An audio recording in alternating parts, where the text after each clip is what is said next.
As the Crown continued her closing arguments, she focused on the complainant's state of mind, saying the woman known publicly as EM experienced a trauma response, and that's why her actions in a London hotel room 7 years ago may not seem logical to some.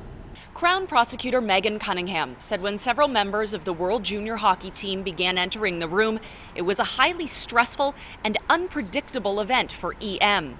The Crown argued evidence proves McLeod invited his then teammates over to engage in sexual activity without her knowledge or consent, and as a result, EM testified that her mind left her body. McLeod, along with Alex Fermenton, Cal Foote, Dylan Dubé, and Carter Hart, are accused of sexually assaulting her after she had consensual sex with McLeod, who she met at a bar the night of June 18, 2018. They have all pleaded not guilty, while McLeod has also pleaded not guilty to a second charge of being a party to sexual assault.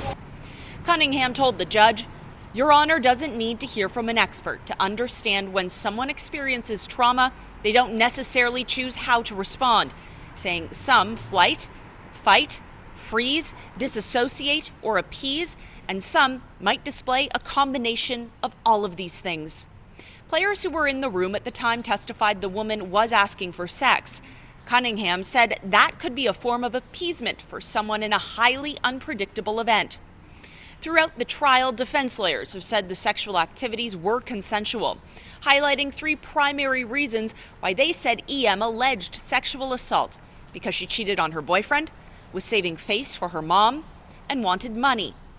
Cunningham rejected these theories, saying EM told her boyfriend she cheated with McLeod, didn't have to explain all the details to her mom when she came home in the morning, and had already settled a civil lawsuit with Hockey Canada before the police investigation was reopened. Quote, "She has her money. She could have taken that money and run." In a tense exchange, Cunningham brought up a group chat between the hockey players in the room 1 week after the alleged assaults, saying the chat shows participants were exposed to discussion of a developing narrative, getting their stories straight. But the judge challenged this notion, saying the men could have been repeating what they believed happened. After rounds of back and forths, Cunningham replied, "I'm getting the sense from Your Honor, this is not a persuasive argument." While the trial was expected to wrap up on Thursday, the defense teams and Crown took longer than expected to get through their closing arguments. So the Crown will continue her submissions through Friday, then defense will have a chance to respond, and then the trial will end.